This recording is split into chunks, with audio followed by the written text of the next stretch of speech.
Mas Ari, sebagai seorang pengamat komunikasi, pakar komunikasi politik, apakah Mas Ari melihat adanya hubungan yang tidak bagus antara Pak Jokowi dengan Bu Mega dan PDI Perjuangan, Pak?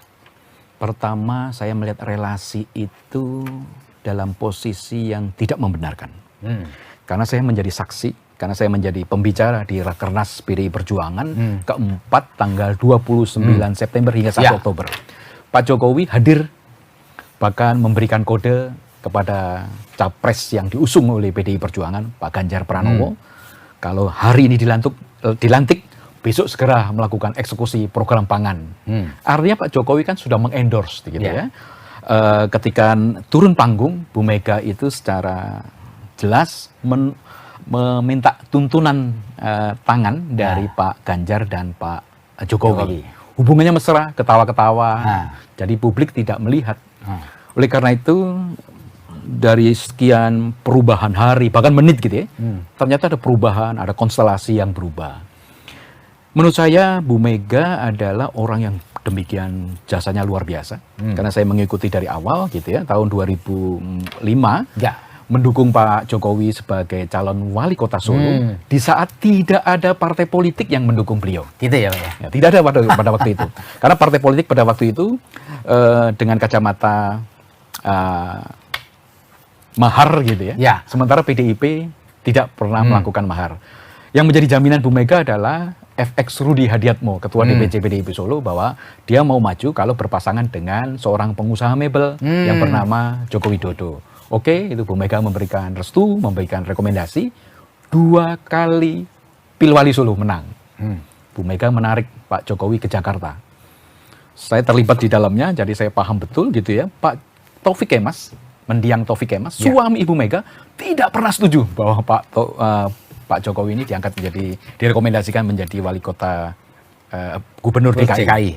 Karena PDIP sebenarnya sudah mencalonkan kembali Pak Fauzi Bowo, tetapi berpasangan dengan Pak Adang Ruhyatna, Mayor Jenderal Purnawirawan sebagai cawagupnya Fauzi Bowo. Tetapi dengan kelegowoan Pak Taufik Kemas, Bu Mega akhirnya menandatangani rekomendasi. Demikian juga pencapresan di 2014 dan 2019. Di awal di 2014, Pak Taufik tidak pernah setuju soal ide Pak Jokowi dimajukan.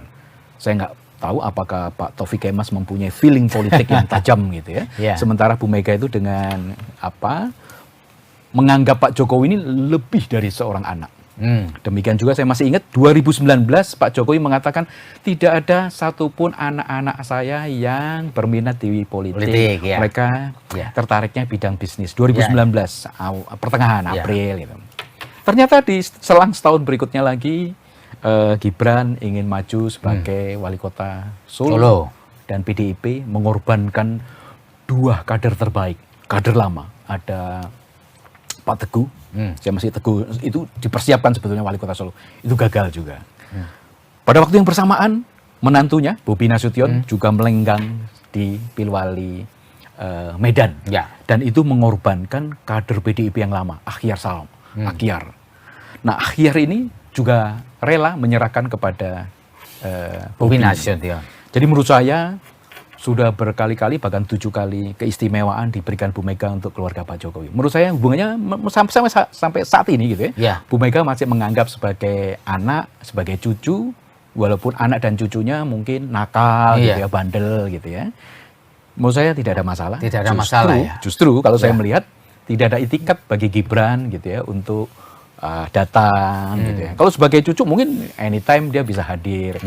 Seorang pegawai saja, seorang outsourcing pun kalau mengundurkan diri kan harus ada resign gitu. Ini tidak ada resign, tiba-tiba maju sebagai bakal calon wakil presiden.